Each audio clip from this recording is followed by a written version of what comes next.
Okay, hello again. I am Jesse. This is my video essay blog. I am trying to do an essay a day, because I do believe that it is important. We continue to see the desire of corporations and people with a lot of financial power try to control society, whether it's society in America or around the world. The kind of dynamics that exist in America between the corruption between business, politicians, and media exists all over the world. In fact, it seems that all societies, the majority of societies, I should say, are organized with these dynamics. Business in itself is a bad thing. It's just that some people who have managed to gain financial power through their businesses happen to believe that they get to control public policy, and they use the media to promote their carefully crafted lies to get people to support them. The manipulation of the masses, the everyday person. And most people, majority of people, are going through their life oblivious. Just they got better things to do. They rather spend their time with their cell phones, tablets, and computers, and televisions, and friends, and not pay attention to what's going on in the world and what's going on in the world around them, which are serious things. Healthcare, education, employment opportunities are all related to these individuals who happen to believe that society belongs to them and they can do what they want and they don't have to listen to anybody else. We should all be concerned about that.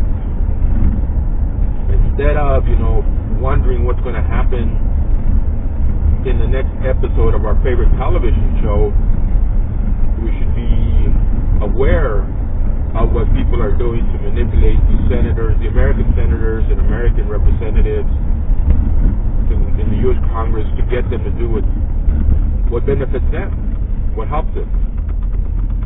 And the only reason they're capable of doing what they're doing is because we're not doing what we're supposed to be doing. That's how they get away with it. Now, granted, they lie and they distract and they manage to get people to, find something better to do than politics. This politics is boring, but politics is important. And we can't have a society of people who have a distorted mindset manipulating politicians to establish public policy that benefits them. It's what leads to everything, Chicago is the crime-infested area that it is because of the policies of the regional government, which is motivated by those in financial power, which is assisted by the news media. And you don't have truth. If you're looking for truth, you're going to suffer, because there isn't anybody who is about telling the truth and about social justice just does not exist. Social justice does not mean that a person gets to benefit from my hard work while I have to keep working hard to take care of my daily needs. That's not social justice. We all feel bad for people who are struggling. A good person doesn't want anybody to struggle. And I think for the majority, I'm going to say the majority of people in the United States of America are good people.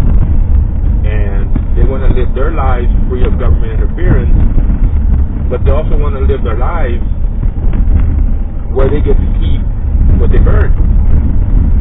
And what you have is a government, and we've seen this. I mean, I would say it's ironic, but what we have seen, those of us who have been paying attention in the American Congress, is a total disregard for the will of the public. And that right there within itself is it's concerning. When those who get elected to represent the people have decided the people are no longer worth representing, or it's not important to represent them, we have a society in chaos. You know, this idea that the Electoral College individuals are just going to decide for themselves that Donald Trump is a horrible human being and he's a Hitler-type person, not worthy of the presidency, and they're going to vote in Hillary Clinton. As I was trying to explain before, Donald Trump got the required amount of points in the Electoral College system because he won the popular vote in the districts, and in the majority of districts, and that means by law, by procedure or rule, that he gets the Electoral College. So he didn't just get the Electoral College because those members of the Electoral College said, oh, well, we think he's a great guy and we're going to support him. And I'm sure he has support in the Electoral College. But he got the points in the Electoral College because he won those districts. You know, as in I was using an example of county of El Paso, Texas. You know, that's how Mr. Trump got the Electoral College votes, by getting the popular vote not in the nation, but he won enough districts to where he got the necessary points to win the Electoral College. So it isn't on a whim. It isn't a person's choice. So those members who represent the Electoral College have the legal and moral obligation to follow the will of the people. And the will of the people is what is represented in the vote that occurred on November 9th. So when you got all these people talking about how they should follow their conscience, yes, exactly. Follow your conscience, follow the rules, do the will of the people. The people voted, and Donald Trump won the majority of the district. And because he won the majority of the districts of the vote, actual popular vote, with the actual popular vote, because he won the district with the actual popular vote, he got the Electoral College points. And now these people who think that just because Hillary Clinton didn't win, that these members of the Electoral College can follow their conscience, misinterpreting following their conscience to mean to put Hillary Clinton in office. The majority of the districts in the United States of America did not vote for Hillary Clinton. Hillary Clinton lost, and she lost very big. People thought it was going to be an even contest. Even to the last day, they were, making statements that no winner could be declared. And on voting night, Mr. Trump swept the floor with her. He won the majority of the districts. The Electoral College points represent the majority vote in those districts, and therefore represent the will of the people. And that's what we have had with Congress, with John Boehner, with Paul Ryan, with Mitch McConnell. Obama was a very bad administrator. He only wrote one budget, and the one budget that he wrote was rejected by over 90% of the Democrats in the Congress. And the other 6 years, Mr. Obama was practicing dereliction of duty by failing to write a budget. The president writes a budget, the Congress reviews it, and if the Congress adds, or subtracts, and then tells the president this is what we believe should be appropriate in the budget, and then you enter into the time of compromise, and everybody wants to do something so they don't look bad.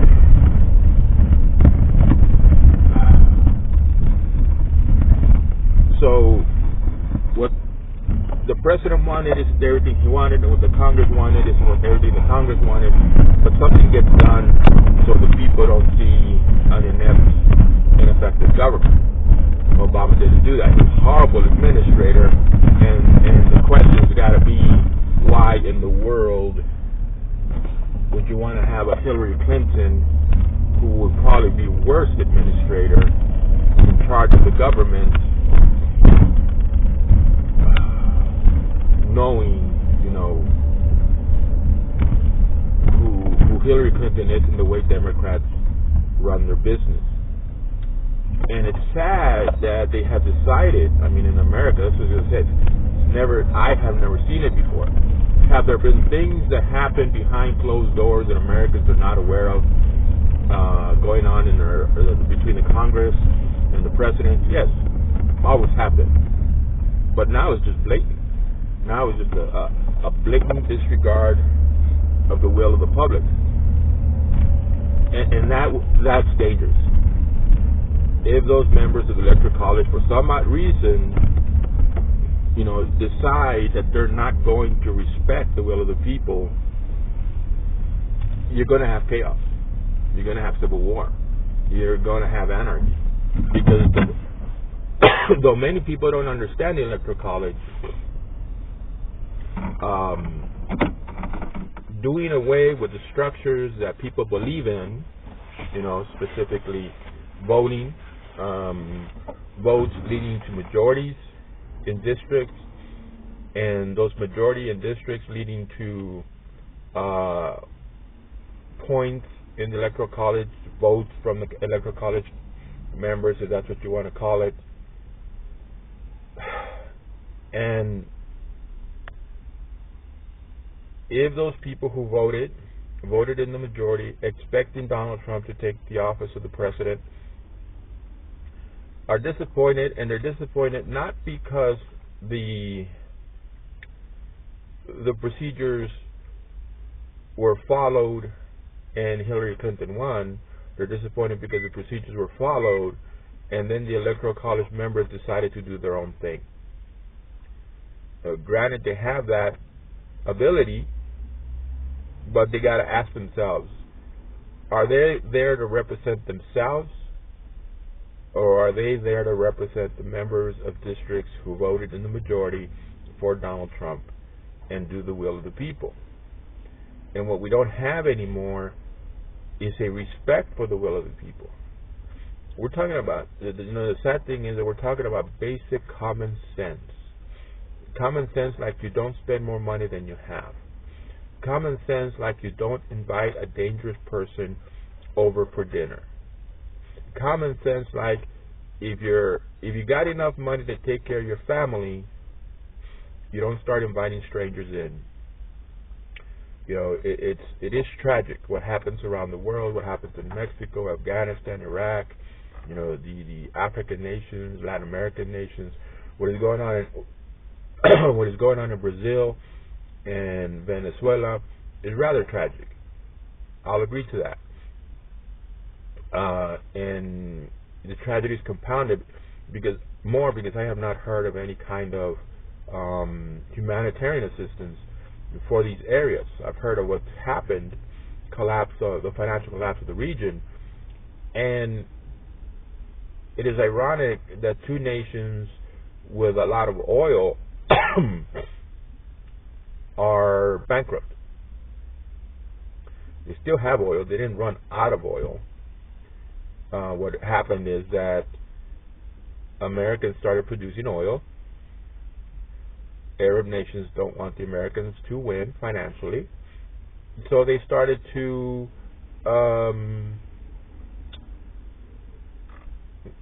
increase supply of oil, which everybody knows will reduce the price of the barrel.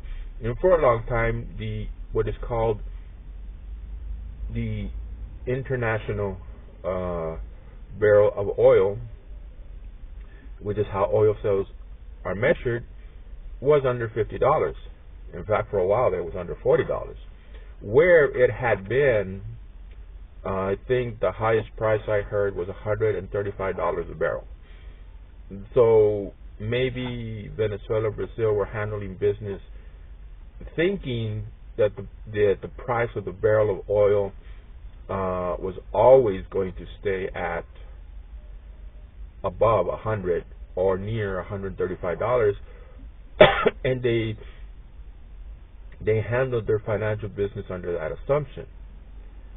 But when the OPEC nations, which are mostly Arab nations, decided to compete with American oil production by pumping more oil into the market, which reduces price, which makes it,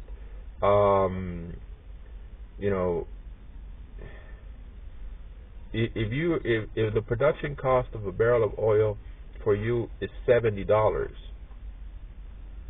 and because of international oil, manipulation, all you can make is $40, you're losing money and you're just going to stop producing oil.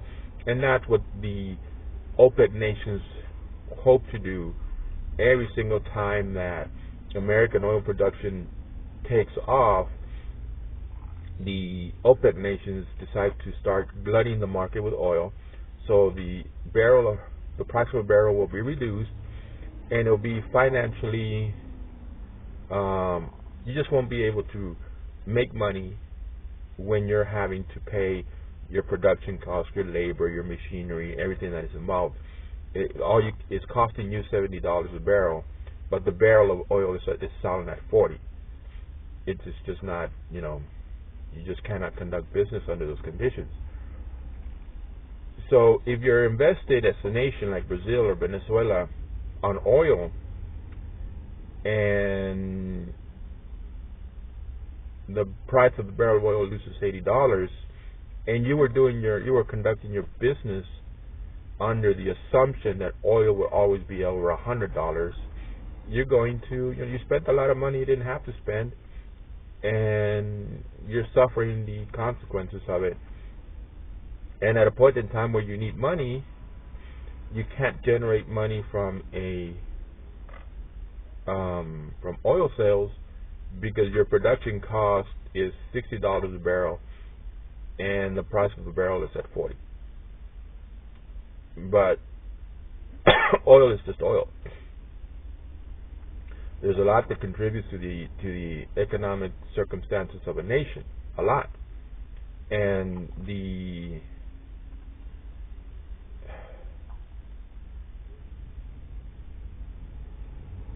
obsession on oil, where you're not where you're not paying attention to other industries, it's a point of mismanagement, improper administration. And it's a point of mismanagement and improper administration because those people with financial power start to manipulate and dominate government and start to get government to do what it is they want government to do for them. And what you have is what you have today. What we see is what we see today. The reasons that the United States of America should be doing very well as far as the economy is concerned. But because you had a president for the last 8 years who has told the business world that all he considers them is a ready supply of tax dollars. When government thinks that corporations are nothing more than, bottomless pits of tax dollars, corporations have to protect themselves. So they stop investing. They don't grow. They don't open new store locations. They don't open new office buildings, and you have, consequently, you have very little opportunities in employment. And Obama, it's ironic that the person who was speaking negatively in America about the 1% being greedy and causing the majority of starvation and poverty around the world is the same person that took a tour through Europe not less than 6 months ago, talking about how America was still involved and engaged in the global market. Mr. Obama, the 1% you were so high and mighty to criticize and ridicule are the people who are directly engaged in the global market. If it wasn't for this 1%, there would be no global market. So it's kind of ironic that he's insulting and speaking in negative terms against the so-called 1%, and then goes throughout the world telling the world that America will always be engaged in the global economy. And that's the kind of president America, United States of America, has had for the last 8 years.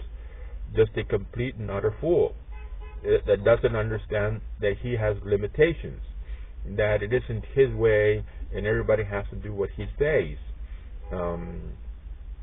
Everybody knows that he's committed felonies with his presidential orders, instructing departments of the United States government to not follow the law. Not only to not follow the law, but to break the law. He's encouraged people entering into this country illegally to break the law. So you just had a very bad precedent. A president who doesn't understand that there's a very big line that separates government, business, and the regular people. Government, as far as I'm concerned, really should stick to basic services. There shouldn't be, trying to do currency manipulation by increasing the interest rate or lowering the interest rate. There shouldn't be, and a lot of people will go crazy when they hear that, but the reality is that business always adjusts. Businesses have people that they pay to find a way to make money in light of government decisions, in light of government regulations, and in light of laws that restrict their business. So when there's a change in the interest rate, businesses get their smart people to formulate a plan in order to adjust to the change. Therefore, if all you're doing is motivating business people to work against you, you're failing. So the desired effect of lowering the interest and raising the interest rate is done away with by the automatic reaction of businesses to plan to deal with that reality. And that kind of interference by government and business is bad. It contributes, it'll either contribute to a point in time where there are a sufficient amount of employment opportunities and business opportunities, or will contribute to a time where there is very low business employment opportunities. And that's what you had with Obama. You had very little opportunity for business and very little opportunity for employment. The national debt that little Obama ran up by being a poor administrator, by being a failed administrator. And this person named Barack Hussein Obama will not take responsibility for anything that he did to this country. He will not take responsibility for wasting $800 billion of the taxpayers' money. When his so-called shovel-ready jobs that didn't happen were brought to his attention, he cynically laughed that he guessed they weren't that shovel-ready.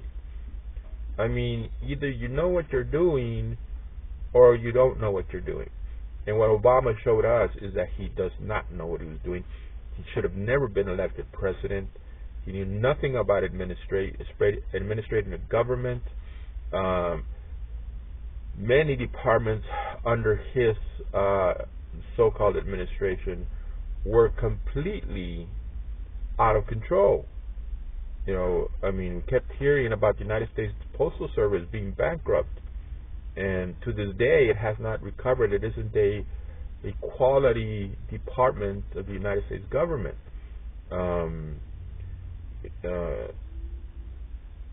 What we were seeing within the Secret Service was shameful. Parties with prostitutes, while there were sensitive secret documents in the room with these prostitutes and these Secret Service agents, with warehouses filled of tangible property that the government employees were using for their own personal use. I mean, under Obama, the departments of the government were out of control. The employees of the people, because that's what a government employee is, it's an employee of the people, were, they lost touch with reality. You had the IRS being used to deny government services to individuals of a conservative mindset and of a Christian mindset.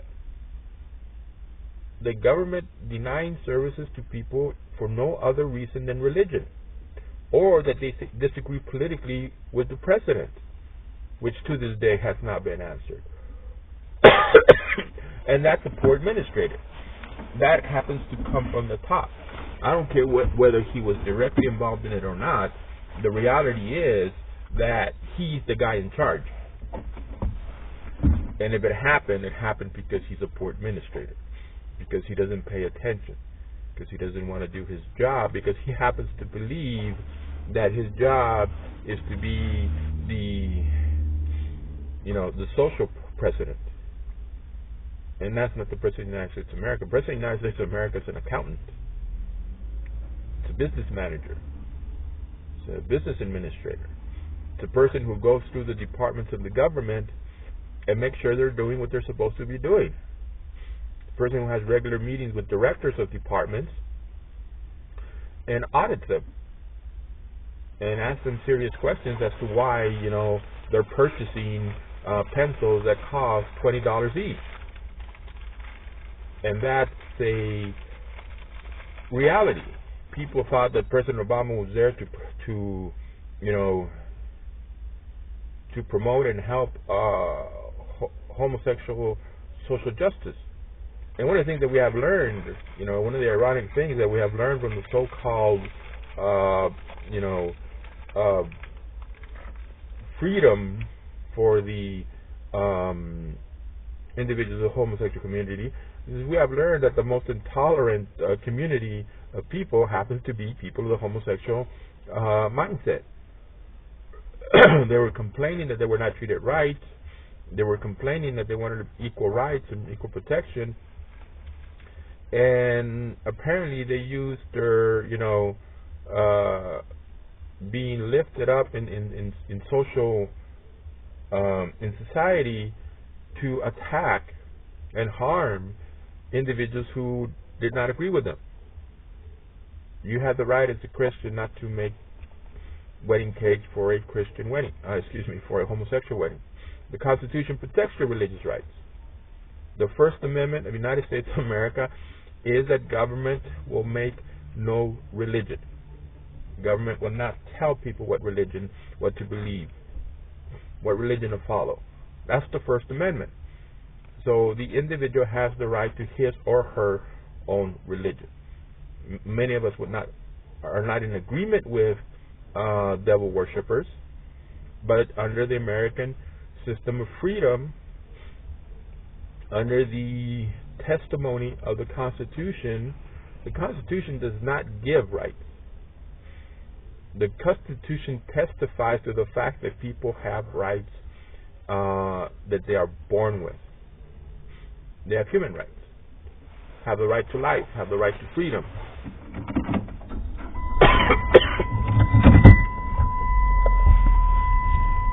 That's what the United States Constitution does. It just testifies to the reality that people have individual rights that come from some other source than human beings. And religion is something that is respected as a human right, as a basic individual right. So what we what we learned was that the homosexual community is the most intolerant community that there is. You know, they talk about this and they talk about that, and when it comes down to it, they want to restrict individual rights just like anybody else. And Obama wasn't too keen into the day-to-day responsibilities of the job. He was more into the social, elements of it. He wanted to brag that he was president of the United States of America, and he wanted to brag that he was responsible for changing the mindset on homosexual marriage. He wanted to brag that he was able to, bring corporations to their knees and start paying their employees more money, and and feeding the poor. Most people who work for companies know that their companies make charitable contributions, whether it's for public relations or for other motives. There are owners of companies who are genuinely motivated as human beings to share their good fortune. Not all businesses are bad. But you have, and this brings you back to the point of, of the problem, at least as the meditation point of today. That's what's on my mind. Because I'm hearing these things, and I'm seeing the news media active again and trying to do everything possible to make Donald Trump look bad and to interfere. And they're interfering with the will of the people. Donald Trump is a person, one person. There was, and I'm going to calculate that even though it was around 60 million for Hillary Clinton and 60 million for Donald Trump, I'm going to state that a lot of people who did not vote were on the side of Donald Trump. Why they don't vote, I don't know. It sure would be nice if every single person who is of legal age and is an actual citizen of America would feel a sense of responsibility to vote.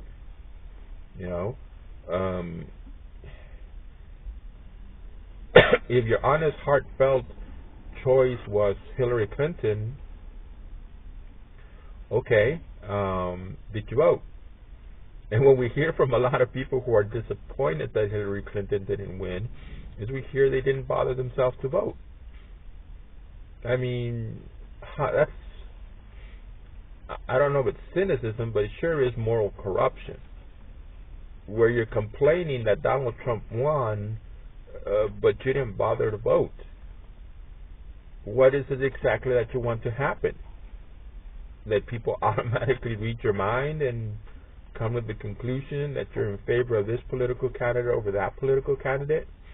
But I honestly believe that Donald Trump has not only, he has more than 60 million people who support him in the United States of America.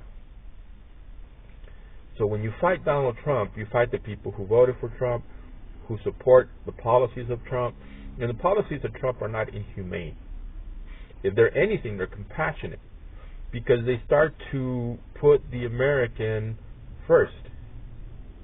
The American, suffers greatly because of all the things that are done. If there's social injustice, it is done against the American person who works hard and pays taxes and has the majority of their money taken from them in taxes because government is irresponsible. That's what we have to look at. That's social injustice. When government grows the national debt by $20 trillion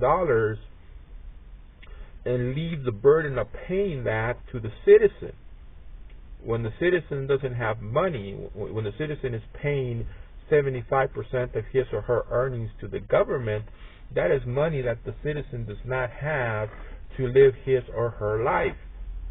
If there is poverty, it is because of government mismanagement.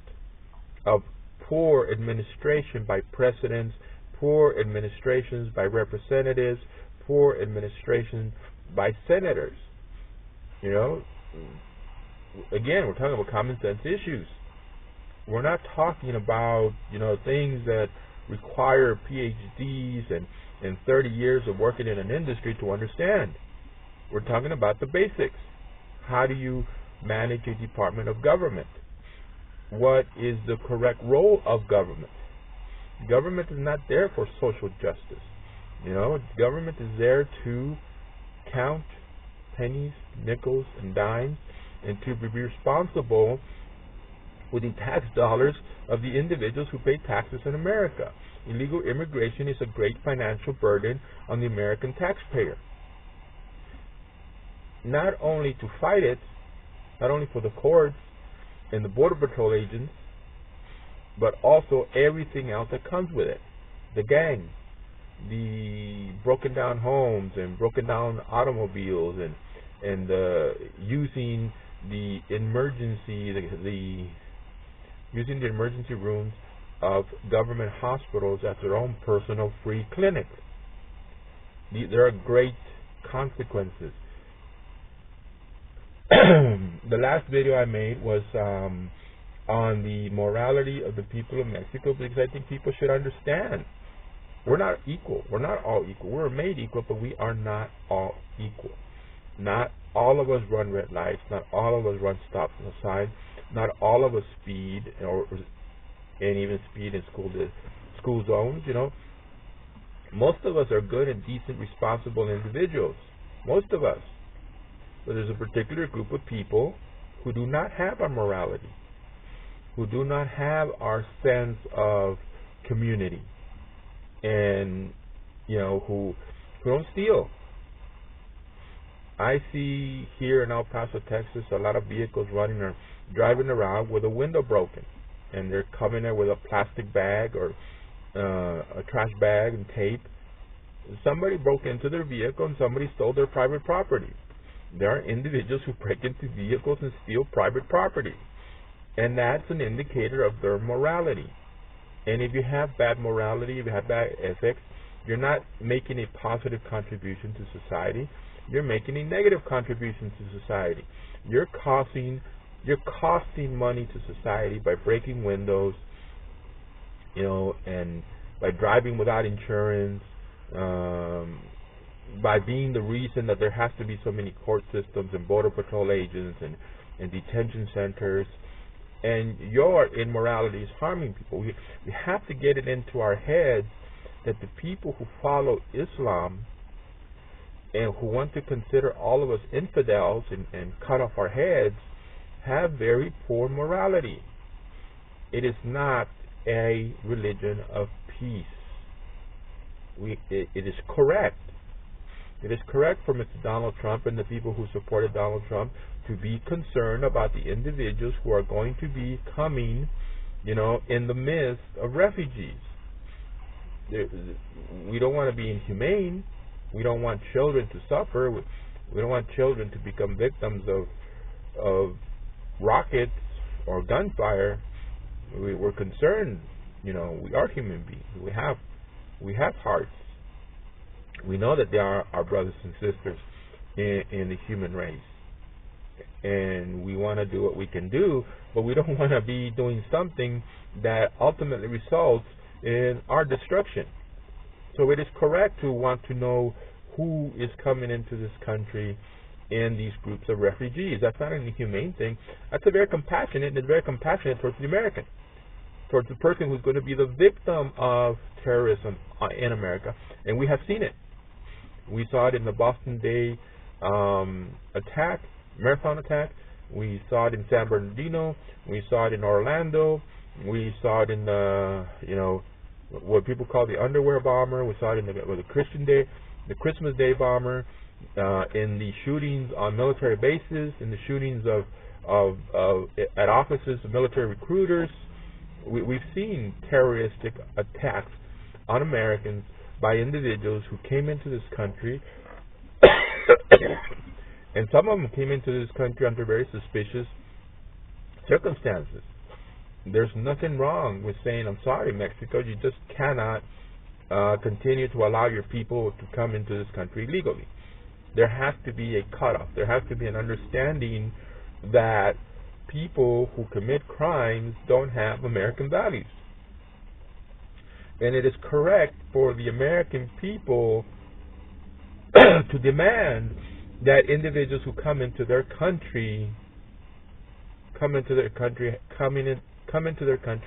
respecting their values. Okay?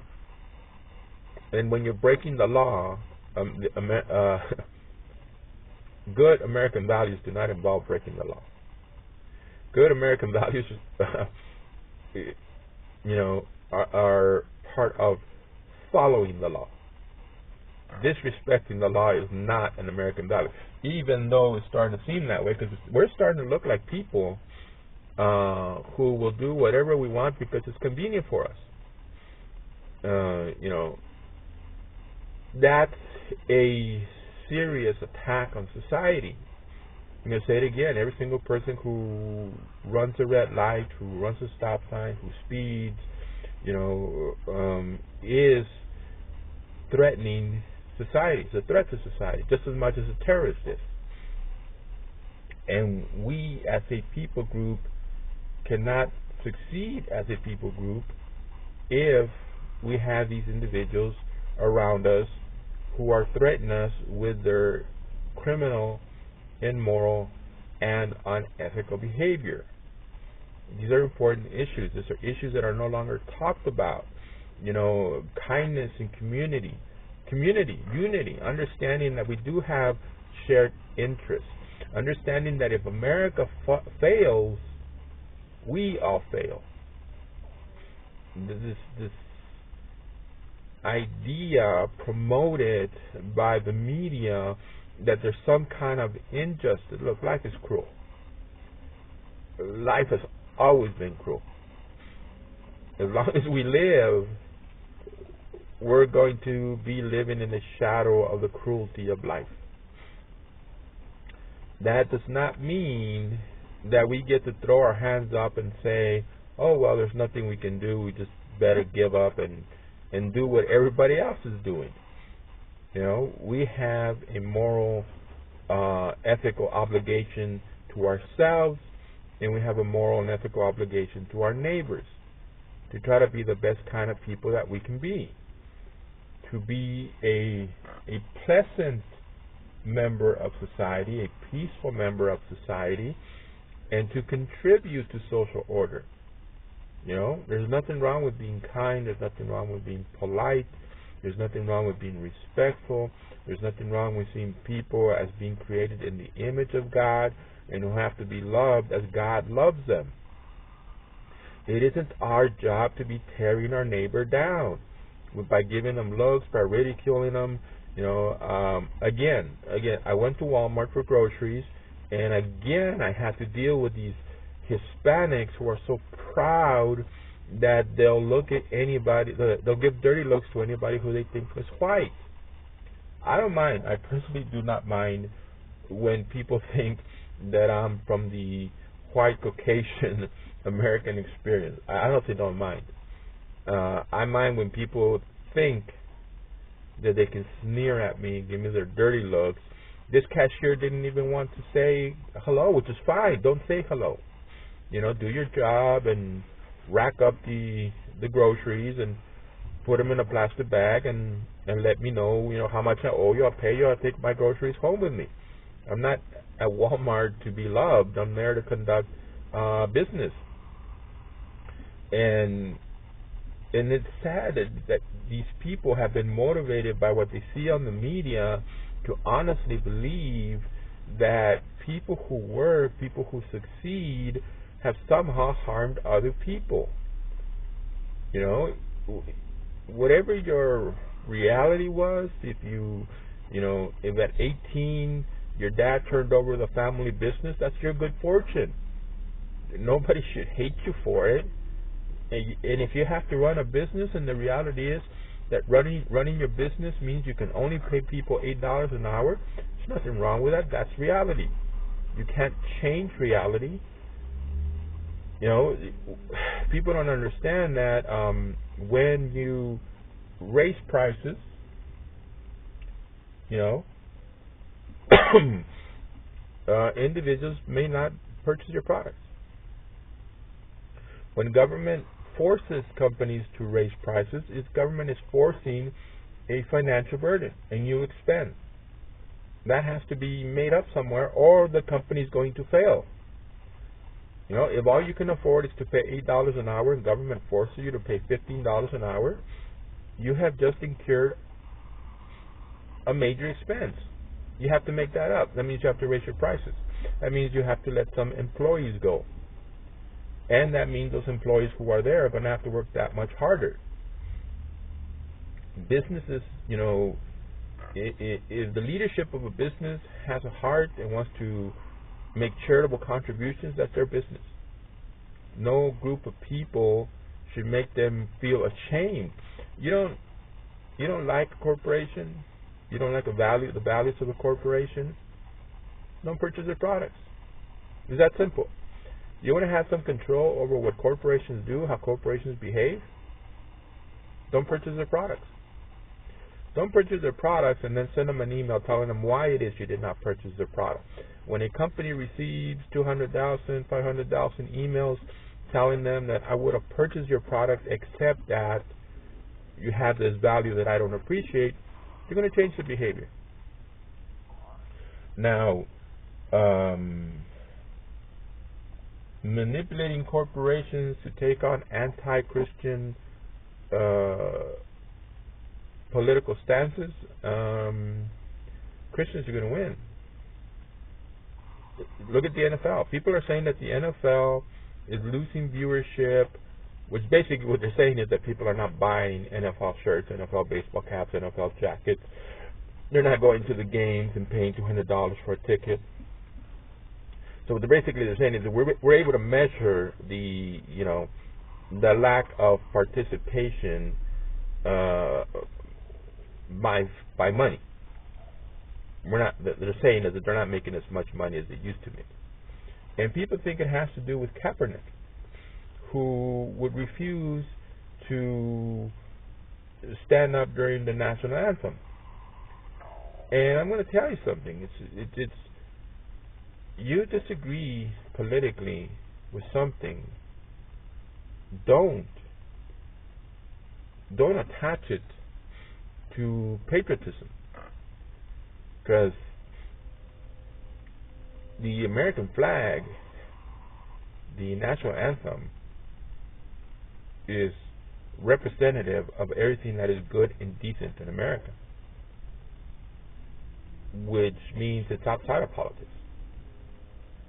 It's every mother who loves her children correctly, raises them well, and their children go out to be great members of society. The American flag and the national anthem represent everything that is good and decent in America. It represents all the men and women who wear the uniforms of the American military, of the American armed forces, and who, because of their activities, all of us are free. All of us have liberty. All of us have independence. All of us have religious rights. All of us have the right to free speech. All of us have the right to not be, unreasonably searched, to have our persons and papers unreasonably searched. All of us have the right to own a weapon to protect our families because of their activities, their sacrifices, because they gave their lives to God and country. And when you fail to honor that, you are disrespecting and insulting everything that is good and decent in America, which is outside of politics. The good members of American society don't work hard and do the right thing for their family because of politics. They do it because they're good people and they know how to do what's right.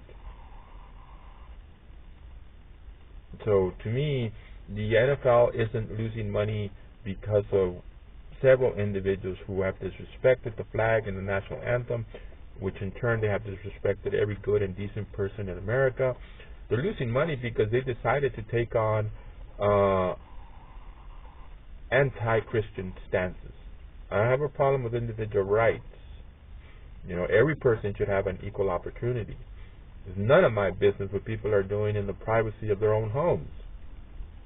I'm not going to limit people's employment or anything else, any other benefit of American life, because they happen to have a propensity towards sin. All of us are sinners.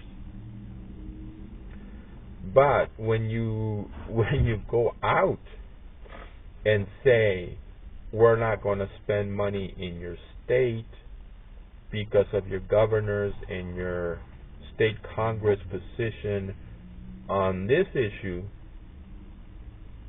you're doing a lot more than standing up for individual rights. And the people who make money are going to take note and are going to say this person who owns this football team or who represents this football league is not, is disrespecting my personal values, my personal religious values. Every single business in America would go broke if Christians stopped doing business with it. Every single business. I think Target learned that the hard way. It's one thing to get caught in political fever and to be dragged by the tie up and down the political environment because you believe that if you don't do something there's going to be a backlash. That's one thing. It's another thing to face the Christian majority in America and think that you're going to continue to succeed in business when you disrespect their beliefs.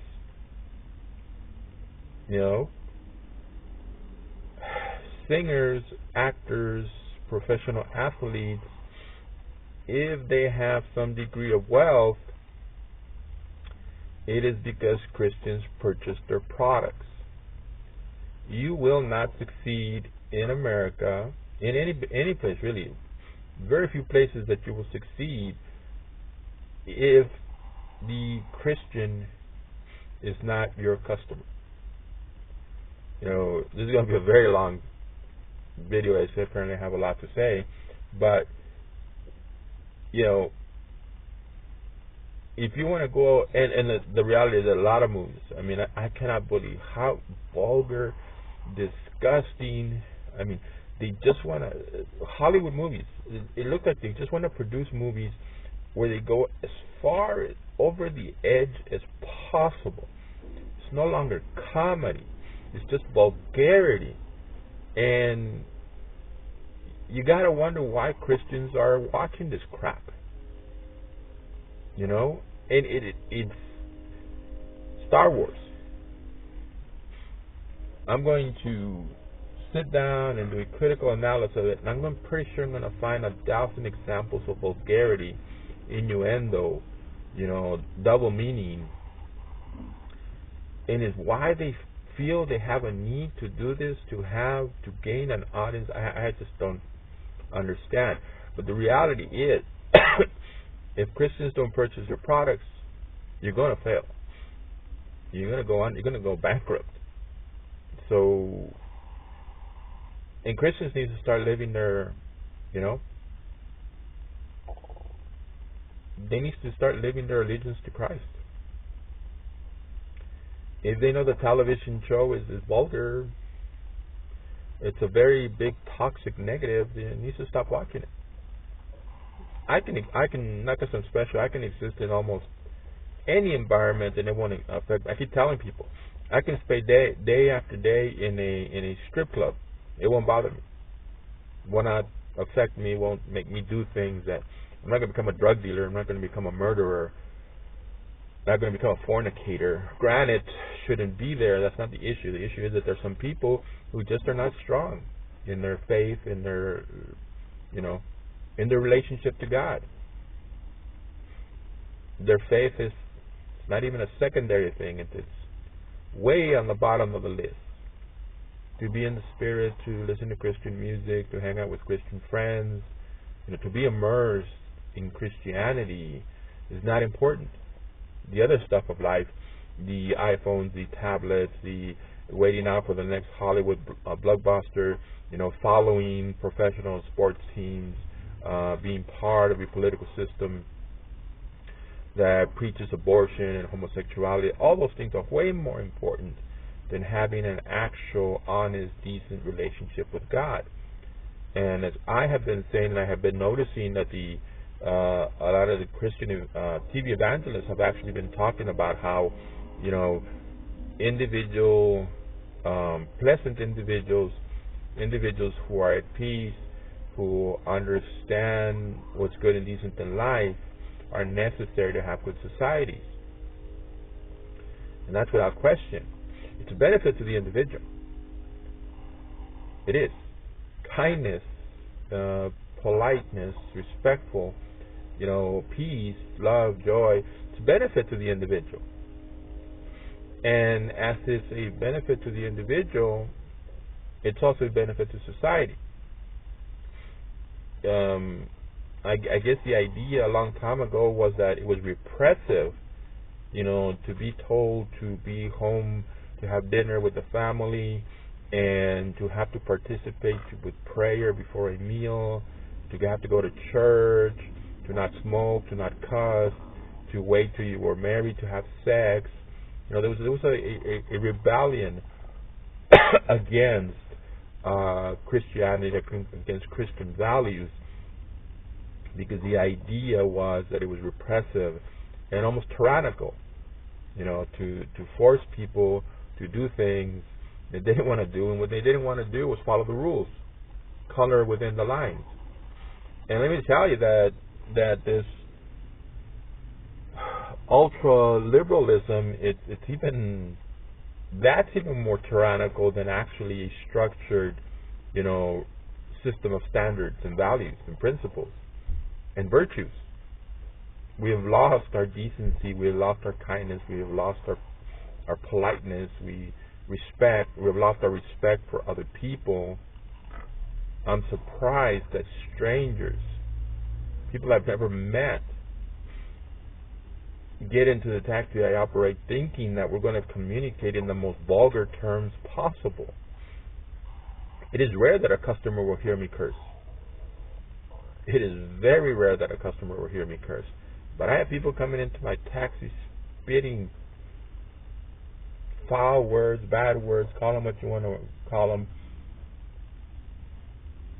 not even thinking that, it's wrong. That's not how you engage in social commentary. You don't greet a person with a mouthful of bad words. In our modern society, we do. The majority does greet people. That's how you say hello, even to a stranger. And all of that has a price. The so-called liberation, where you can smoke and engage in orgies and speak with foul language, and if the media convinces you that a particular political candidate is inhumane and racist, then you can sneer and give dirty looks to people who you think are members of that individual's particular racial group. Donald Trump is not inhumane. There needs to be a credible immigration policy for America, where individuals from other countries do not flood in here and make life impossible for the people who are natural-born citizens. You have to be smart about who you let into your country, especially when we know that there are terrorists trying to get into the country who would intermix with refugees, and once they're here would start plotting death, carnage, and destruction of Americans. This comes with a real cost. Real individuals lost their lives in Orlando. Real individuals lost their lives in San Bernardino. Real individuals lost their lives in the Boston Marathon terrorist attack. Real people died. Real children died. No longer have the opportunity to grow up and to experience everything that life has to offer them. We have to be smart about immigration policy. We have to be smart about refugee policy. That doesn't mean you're inhumane. You're more humane when you follow standards, when you follow policies and principles, than when you don't. Because when you follow policies and principles, you protect individuals who are good and decent and who are doing what is right. And by doing what is right, are helping your society. When all you are doing is breaking down standards, you're destroying your own society. That's all it is. You don't want to be a Christian, don't be a Christian. You don't want to confront God. You don't want to fight with God. You don't want to struggle trying to figure out what God wants from you. Don't do it. But leave people who do, for whatever reason, want to get to a point in time where God is happy with them. That's not your goal. That's fine. That's not your goal. Leave it alone. Leave us alone. If you decide to fight with us, you're sadly mistaken if you think the courts, law enforcement, the military is going to protect you. They don't have enough people to fight us. We are a very big group of individuals, and you're going to fail if you think that you're going to go to war with conservative Christians and win.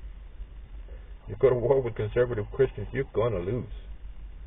And we're not weak, and we're not afraid to fight.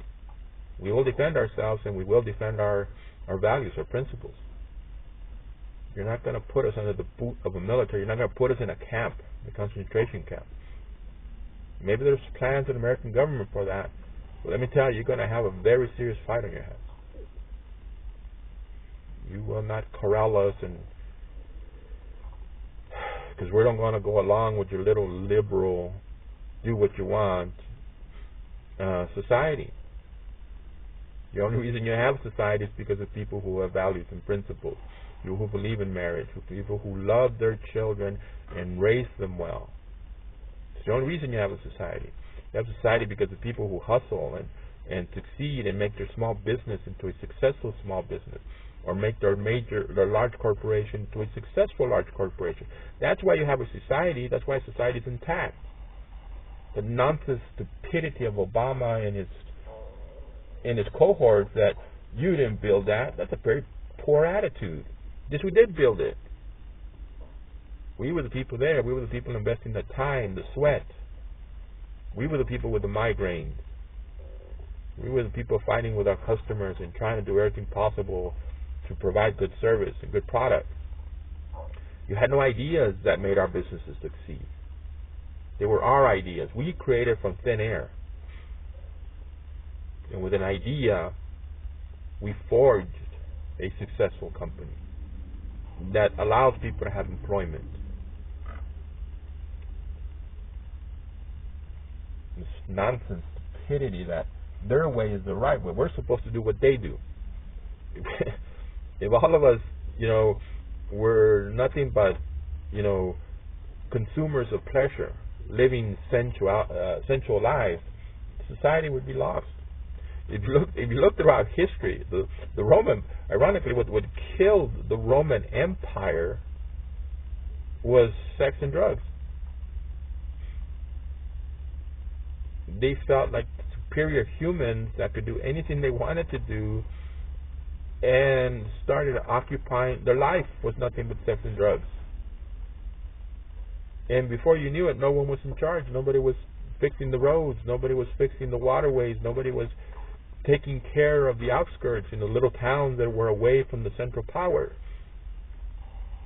And while the Romans were fornicating, their enemies were plotting against them. You want to destroy society, give a society all the drugs that it wants, and give a society all the sex that it wants. And you will destroy that society. And on top of that, throw piss-poor attitude, negative attitude.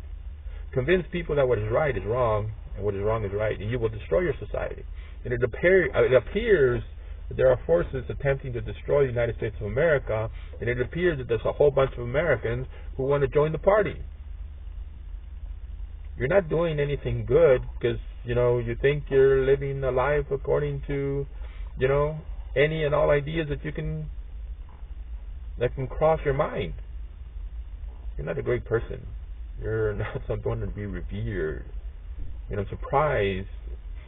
I really don't care about Uber, but I'm surprised how many Uber customers think they're so superior and special and deserve to be treated like kings and queens. And all they are employees of fast food restaurants with an iPhone. So apparently, in the modern world, you do not have to accomplish anything. You don't have to do anything, but you can go around with a pompous, puffed up attitude, pretending that you're actually something great. And my interest is to save society. I have hope. I believe that if we change, if we start doing things the right way, I believe that we can save this country. I believe we can save our society. I wouldn't bother speaking if I didn't think that there was reason to believe, to have hope. But every day it appears that it's a fight. It's a fight against hurricanes. People who just want to be who they are, what they are.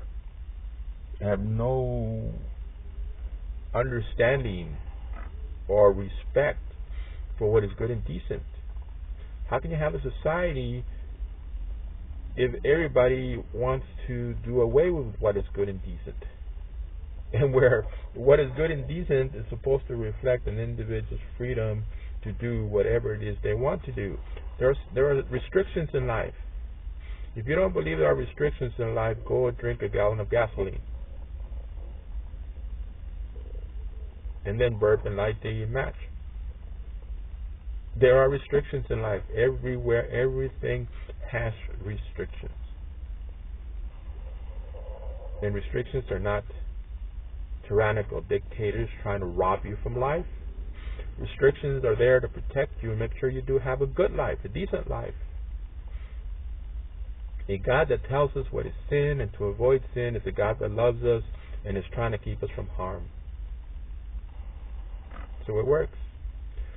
It's a God that loves us enough that gives us information about how to live a good life, like following the principles of positive psychology, dedicating yourself to having fun, being positive and optimistic, managing emotions, being realistic and appreciating and being grateful for what we have, doing everything possible to live a life with the attitude of health, of good health. The other side is in the living the experience of illness.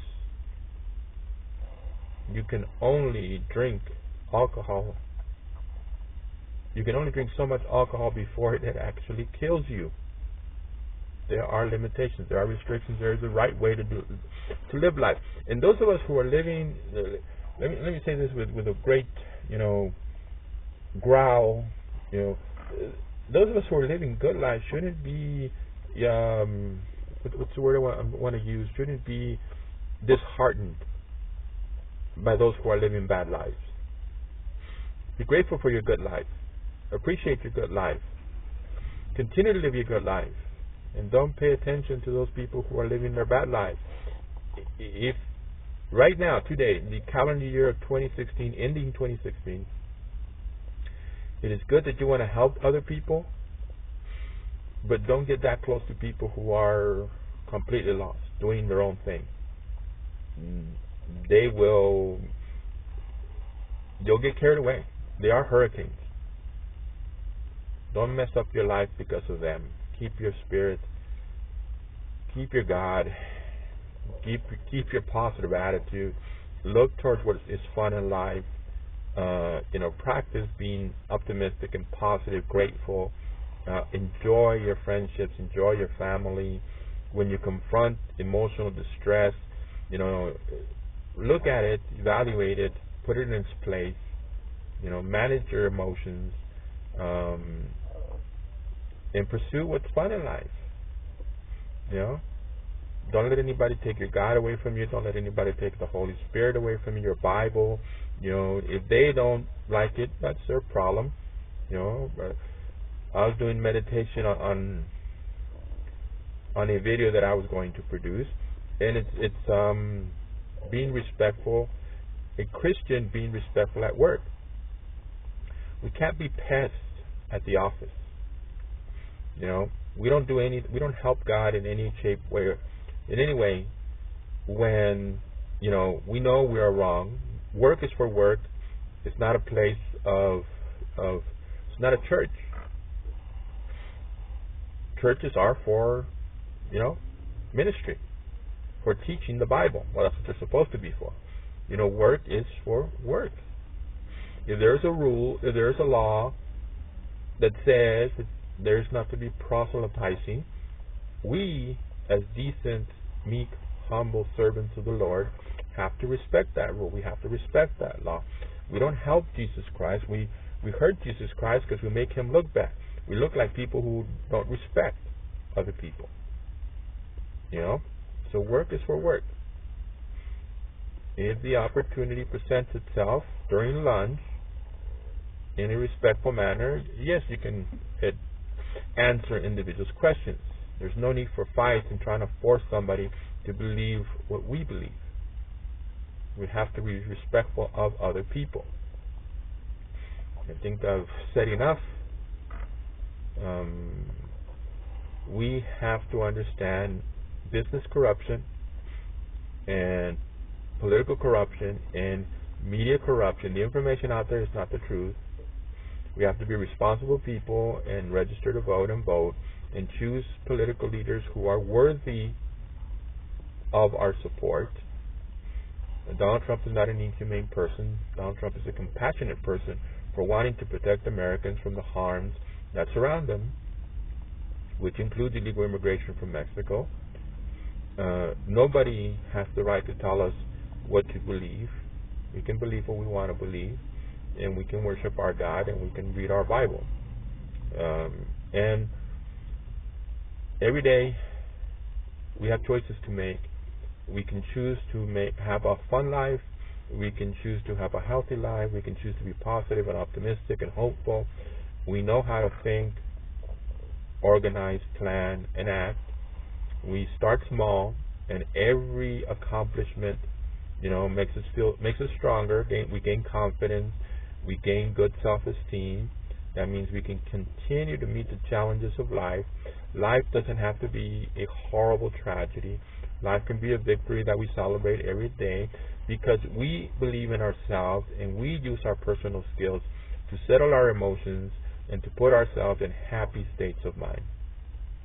Thank you for listening, and I wish you well.